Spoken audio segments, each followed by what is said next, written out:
Recebe agora, para falar sobre o pedágio e essas recomposições, o membro do Programa Oeste em Desenvolvimento da Federação das Indústrias do Paraná, a FIEP, Edson José Vasconcelos.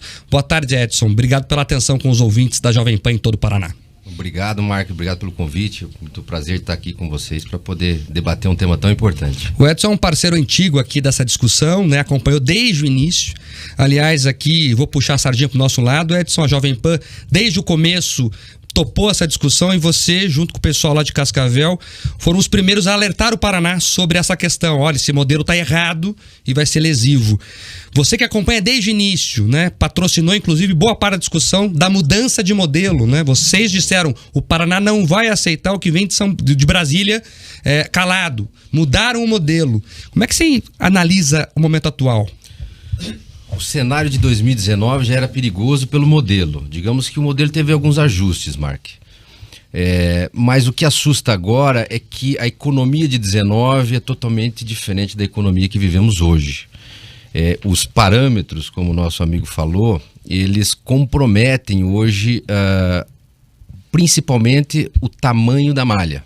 Que a gente percebe que em algum momento a gente perdeu o calibre, Mark, de entender até que ponto a gente pode privatizar as rodovias, até que ponto a população pode entender de privatização. Em 2019, nós entendíamos que o anel de integração já um pouco mais maduro, já com as praças e parte das obras feitas, elas patrocinavam a expansão da malha. Era muito perceptível isso, essa extensão de colocar para 3.300. Parece-me que hoje já tem um pouco de dúvida e preocupação quanto a isso. Mas os 23%, falando sobre o reajuste, na verdade é uma recomposição. Eles não fizeram uma indexação pelo IPCA. O preço de 2019, eles alteraram os valores base dos insumos. Eles alteraram acima do IPCA.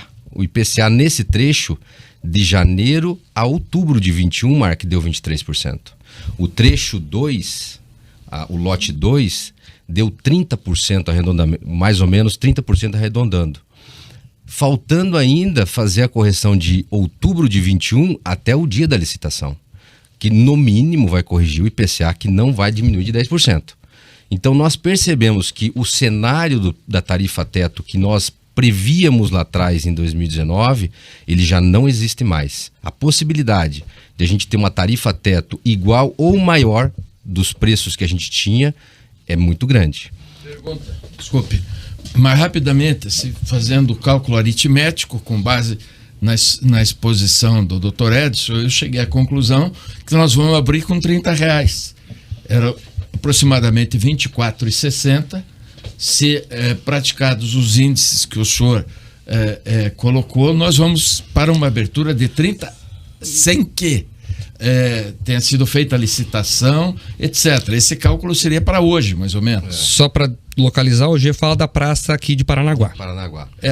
Que tá. Desculpe, eu isso. Não, a referência. Sim. Mas é R$24,60. Eu acho que vai chegar aos 24.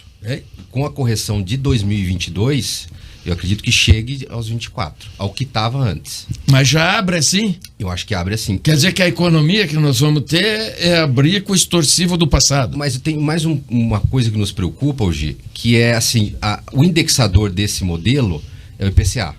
As empresas, elas estão dando um sinal, não no Paraná, mas no Brasil, que esse indexador ele não está sendo conectado com os insumos da rodovia. E as concessões de 2019 que foram feitas, principalmente até do Rio Grande do Sul, as concessionárias de lá já notificaram que não vão cumprir as obras, porque não conseguem acompanhar a cesta de indexação com um real aumento dos insumos. Então nós temos preocupação sobre a indexação, o aumento que está acima do IPCA, então o petróleo teve sim esse descolamento. Nós nos preocupamos com aquela tese sempre de ter as garantias de obra, né? O cenário também nos preocupa porque ao longo da possibilidade de licitação esse ano, a quantidade de empresas que deu nos outros leilões foi também pouca. O cenário não é nada favorável, né? Nos preocupa também a quantidade de obras num pequeno espaço de tempo. Lá atrás a gente percebeu que houve uma grande vontade de acumular todas as obras em 7 anos. Então já não era uma decisão técnica hoje, era uma decisão política. Obras que são para o ano 15, para o ano 20, são gatilhos de tráfego, a gente chama de uma pista simples, precisa de uma terceira faixa, muitas vezes de 5 em 5 quilômetros, de 10 em 10 quilômetros, e algumas propostas eram de duplicar já de imediato em 7 anos. Isso carrega a tarifa, porque você traz as obras do tempo para mais perto.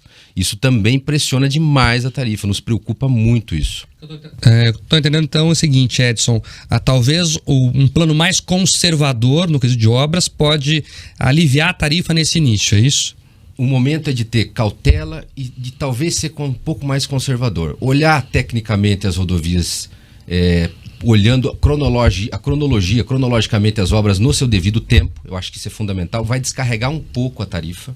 Isso diminui a pressão tarifária. A quantidade da malha, eu pessoalmente seria conservador, eu faria o anel, eu faria as 27 praças, resolveria esse problema. É uma doença que o Paraná tem, o câncer, resolve o câncer. Num segundo momento, faz a extensão da malha naquilo que se deve fazer. Eu teria essa percepção. Eu queria fazer uma observação sobre a pessoa com quem estamos falando. Trata-se de alguém que vem de Cascavel.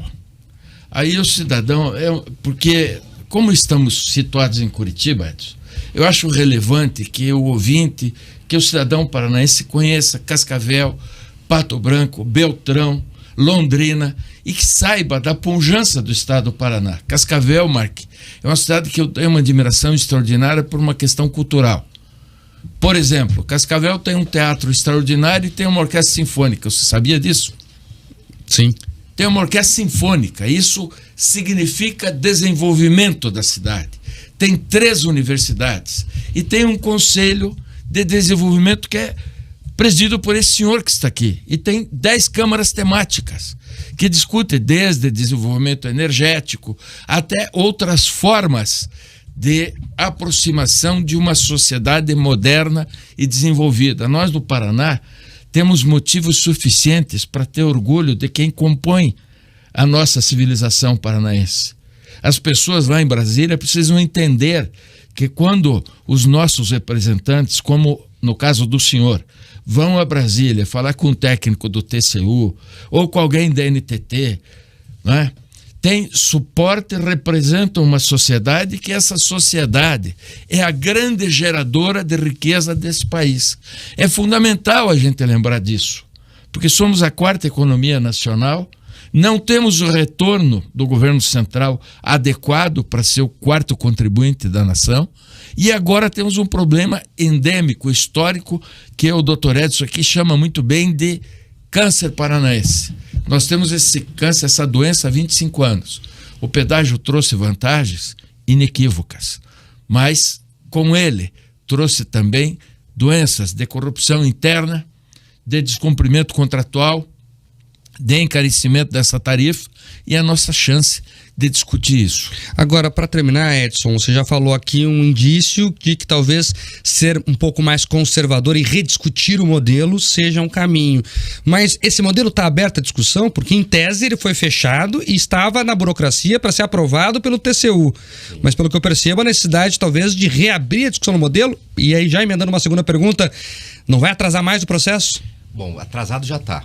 Agora, insistir talvez num equívoco porque já está atrasado, quem está nessa situação mais 6 meses não é o problema. A gente percebe que talvez o Tribunal de Contas ele está dando uma calmada na aceleração do processo por alguns motivos, principalmente no risco hoje que o PPI tem de dar talvez licitação com poucos concorrentes. Porque as empresas estão dizendo que nesse cenário de dúvida, que a indexação não dá garantia de entrega de obras, eles também estão um pouco cautelosos.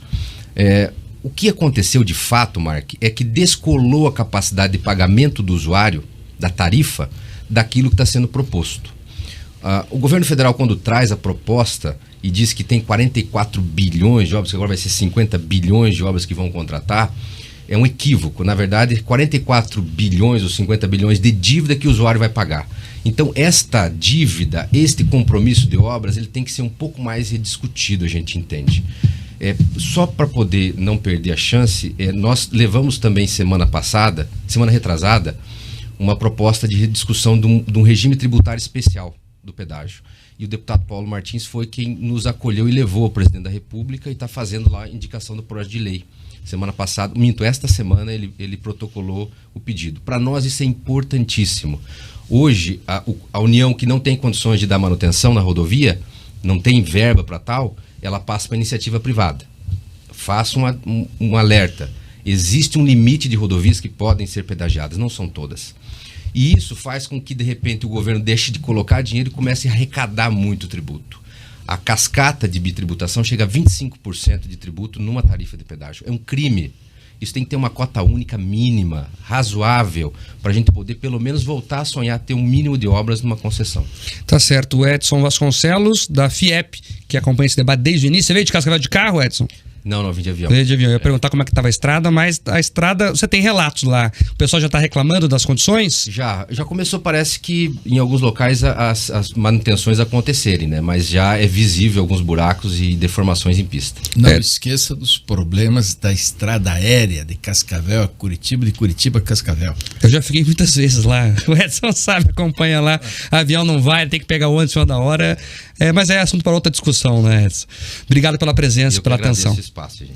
Obrigado. Agora 4h18. Falar com os ouvintes aqui, muita gente aqui no YouTube participando conosco, né? O pessoal falando sobre os pedágios. Esse é um assunto que mexe muito com a nossa audiência. O César Antunes de Lima, olha só, falando sobre o pedágio aqui. O Ney Pimentel, o Rodolfo Bilger, enfim, aqui também a Esther Fay, a Odete Molinari, lá de Araponga, escutando a gente. Obrigado pelo YouTube. O William Ramstein. Então, o pessoal todo ali. Daqui a pouco a gente registra mais participações. Rápido intervalo comercial, nós já voltamos aqui na Jovem Pan News. Você está ouvindo na Jovem Pan News, RN Opinião. A Jovem Pan News Curitiba te ajuda no trânsito. Na linha verde, na região do Bacaxiri, tem fluxo lento na pista sentido Pinheirinho. Esse movimento começa perto do Atacadão e se estende até o cruzamento com a rua Mercedes Seiler Rocha. Depois do semáforo que tem ali, o trânsito já flui melhor. E no mesmo trecho, mas na pista sentido Atuba da linha verde, fluxo é intenso, mas sem congestionamento. E mais cedo teve registro de acidentes em Santa Felicidade. Carro e moto bateram na rua Via Vêneto, esquina com a José das Chagas Lima.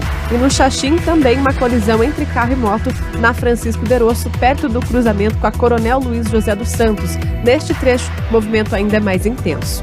Tecnologia tem o T de Texaco. Use a Voline, que aumenta a vida útil do motor do seu carro. Lubrificante tem que ter o T de Texaco. Jovem Pan News Curitiba, a sua rádio de informação. Aqui na Jovem Pan News Curitiba, a gente leva a informação para você em todas as plataformas e em todos os momentos do seu dia. Cedinho, sempre às 7 horas, tem o Jornal da Manhã Paraná, com todos os destaques do nosso estado. Às 10 horas, a capital é o nosso principal foco, no RIC Notícias Dia Curitiba. E na sequência, a gente conecta as principais cidades do estado com o RIC Notícias Paraná. E à tarde, às 4 horas, tem RIC Notícias Opinião, a política e a economia no centro da discussão.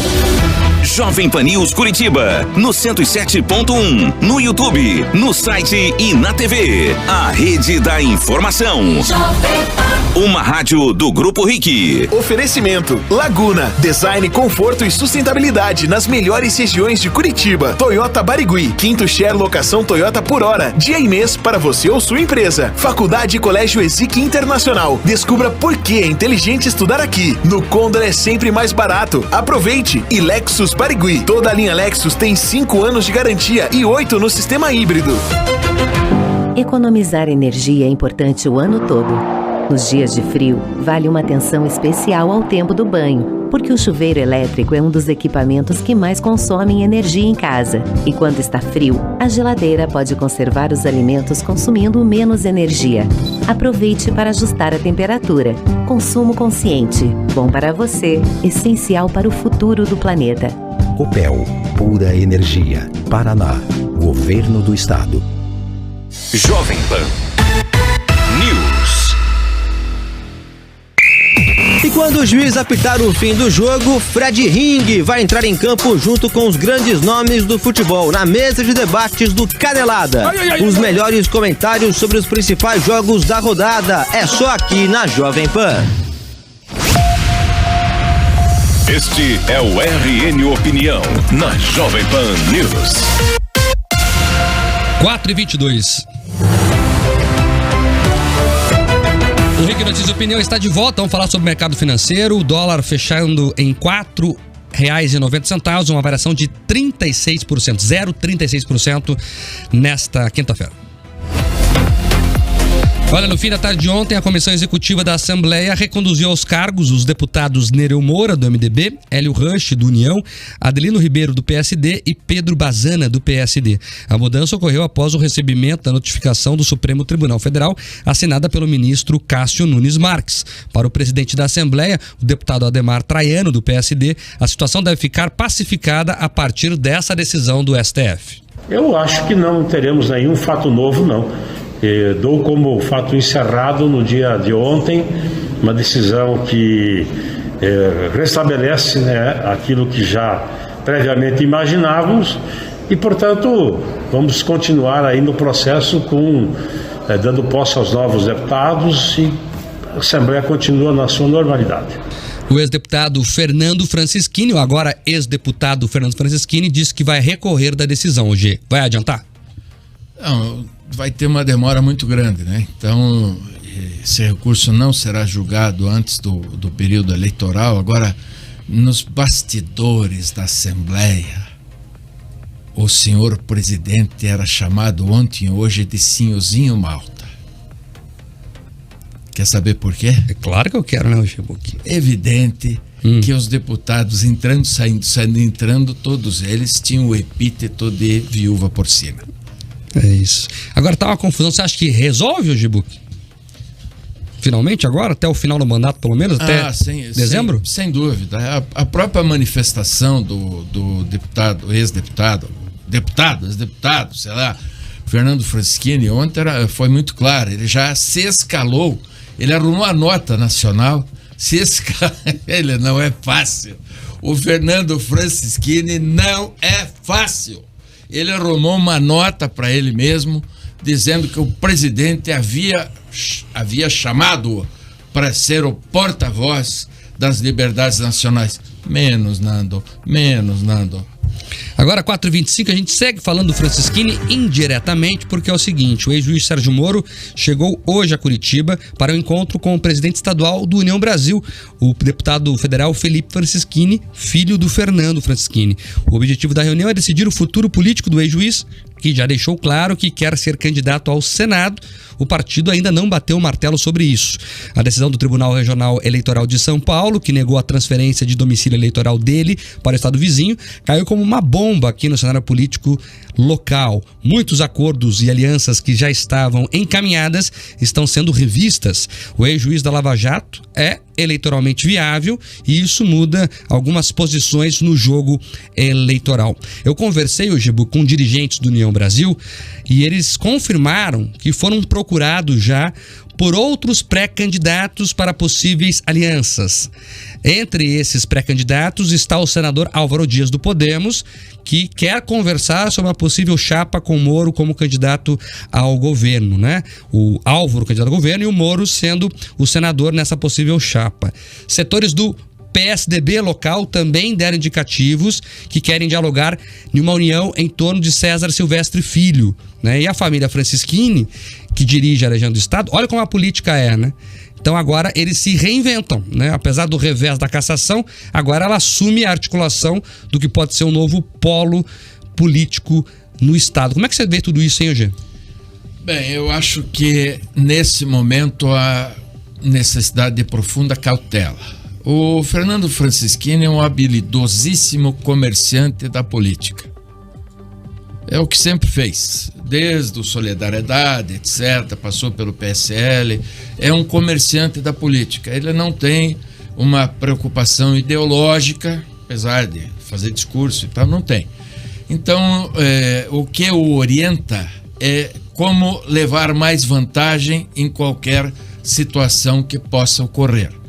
Obviamente, o cacife do senhor Sérgio Moro é absolutamente indiscutível. O senhor Sérgio Moro é um homem qualificado para disputar qualquer cargo no Paraná. E quem discordar disso, me desculpe, está fazendo beicinho e está confrontando-se com a realidade da importância que o senhor Sérgio Moro teve para a Lava Jato e para o país. Ele não foi muito habilidoso nas suas decisões políticas. Esse é um fato.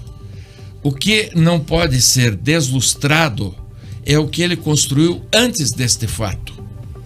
Ele é um sujeito reconhecido por universidades, pelo mundo afora, etc. E prestou, gostem ou não. Eu não sou amigo do senhor Sérgio Moro, sequer troquei palavra com ele na minha vida. De tal forma que eu me sinto muito à vontade para dizer isso. O senhor Sérgio Moro foi fundamental, assim como o Ministério Público, para uma etapa desse país.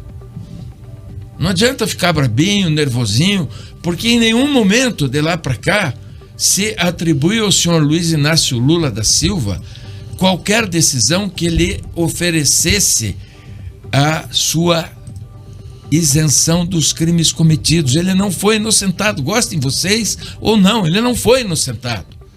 Né? Foram anuladas decisões em função de uma decisão inexcusavelmente discutível da Suprema Corte desse país. Você permite fazer um parênteses, até para lembrar o ouvinte, o motivo foi o seguinte: o Moro foi considerado incompetente por causa da localização do tribunal, né, do juizado, né, de Curitiba não poderia ter julgado os casos, depois da própria Suprema Corte ter autorizado que os casos fossem julgados aqui. Daí ela mudou de ideia. E os processos foram anulados por isso, Gebuc. O nome disso, gostem ou não, é chicana jurídica. Porque a Suprema Corte autorizou. Portanto, qualificou o juiz Sérgio Moro para as decisões que foram tomadas. Então, é inexcusável, é indiscutível que ele tem no processo histórico nacional importância. Sabe? Tem importância. Agora, o que você achou... Perdão, Gê, mas eu tô curioso para saber a tua opinião. O que você achou do Álvaro? Porque o Álvaro traiu o Moro. Isso dito pela própria família do Moro. Agora ele quer voltar a ser governador junto com o Moro. Como é que funciona a cabeça do Álvaro Dias? Bom, a cabeça de político, ela funciona e às vezes eles perdem o raciocínio e tal, porque eles não têm irrigação sanguínea. A irrigação é via água. Eles não têm sangue, porque não é possível que o sujeito esqueça o que ocorreu 2 meses atrás. E esqueça também o que ele disse do senhor Sérgio Moro e o que o senhor Sérgio Moro disse dele. Que ele foi para o Podemos é um partido pequeno, sem estrutura, e que, apesar disso, essa pequena estrutura não lhe foi garantida.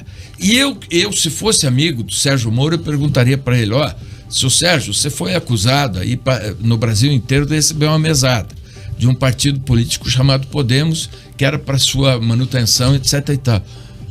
O senhor recebeu, seu Sérgio? Eu perguntaria. Agora, além de tudo isso, Gibu, também agora a gente falou aqui, repercutiu pra caramba o que nós falamos aqui ontem, que é a questão da esquerda, né? O Gustavo Fruit, inclusive, ontem, o Gibu, que são informações de bastidor em primeira mão aqui pro ouvinte do Rick Notícias Opinião, teve uma reunião com o presidente do PT no Paraná.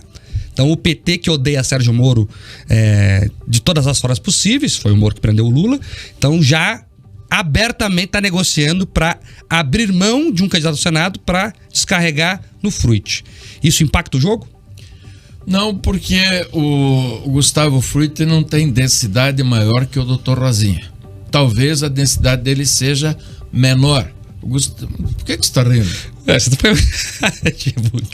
O Gustavo já foi prefeito de Curitiba, vai. Ele é o quê? Ele foi uma referência mínima aqui, pelo menos, localmente na capital.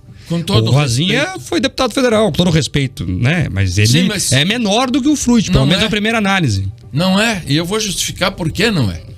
Porque não pesa sobre ele uma péssima administração municipal. E contra o Gustavo, que é meu amigo pessoal, por quem eu tenho respeito pessoal, não só ele, é a família dele, a senhora irmã dele, por quem eu tenho profundo respeito, a senhora mãe dele, ele se deixou dominar pelo PT e foi um péssimo prefeito municipal. Ele é um homem honesto, probo, e isso é absolutamente indiscutível na minha visão. mas ele foi um mau prefeito de Curitiba. E pesa sobre ele esta ideia, esta imagem que ele vai carregar por esta vida. E não adianta achar ruim, ficar brabinho comigo, ficou brabo, tira a calça, pise forte em cima. Porque é o seguinte, eu estou falando sobre a realidade da história recente da nossa cidade. Só a Dilma Rousseff veio aqui quando o Gustavo Fruiter era prefeito de Curitiba, lançou aquele lixo daquela ideia do metrô 4 vezes. Fizeram festa, oba-oba e tal, não fizeram nenhum buraco para pôr uma placa. Não tiraram uma colher de terra para cavar nada, buraco. Sabe? A linha Mas esse metrô de Curitiba também, né, Gebu? Não. O Castaniguchi inaugurou, o Beto Richa, todo mundo. Eu acho que o metrô aqui, eu não sou um técnico, mas é absolutamente inviável, porque o nosso terreno é turfado.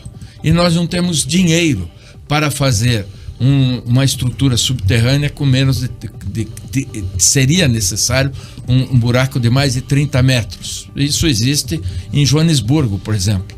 Eu conheci o de Joanesburgo, é assim que funciona. Mas eles tinham dinheiro para fazer isso. Nós não temos dinheiro nem para dar um transporte coletivo adequado e decente para a nossa população. E, Gustavo, toda a amizade que eu tenho por você me permite, com todo respeito, lhe dizer, você é um excelente deputado federal. Fica na tua. Agora 4h33. E a partir de hoje, os paranaenses podem acessar serviços da Justiça Eleitoral pelo WhatsApp. O número é o 41 3330 8500. Então, para quem não está em Curitiba, 41 na frente, 3330 8500. O lançamento faz parte das comemorações dos 90 anos do Tribunal Regional Eleitoral do Paraná. Como medida de segurança, o TRE recomenda que as pessoas que moram aqui no estado salvem o contato com o DDD, não esqueça, em seus aparelhos telefônicos para evitar golpes com estranhos se passando por atendentes da Justiça Eleitoral aqui do nosso estado. O multicanal promete dar mais agilidade e segurança na comunicação institucional, além de reunir diversos serviços no celular, assim como eleitores que podem evitar agora deslocamentos desnecessários até as unidades da Justiça Eleitoral. O multicanal soma-se a uma série de ações na Justiça Eleitoral e do WhatsApp, como tira dúvidas do TSE. A integração multicanal já foi adotada pelos tribunais regionais eleitorais da Bahia no mês de abril e da Paraíba em maio deste ano. Para iniciar uma conversa, basta enviar uma mensagem e em qualquer horário. A primeira resposta será automática. Caso não seja resolvida, a solicitação será encaminhada para um grupo de atendentes do meio-dia às 6 horas da tarde. Quando necessária, a demanda é direcionada para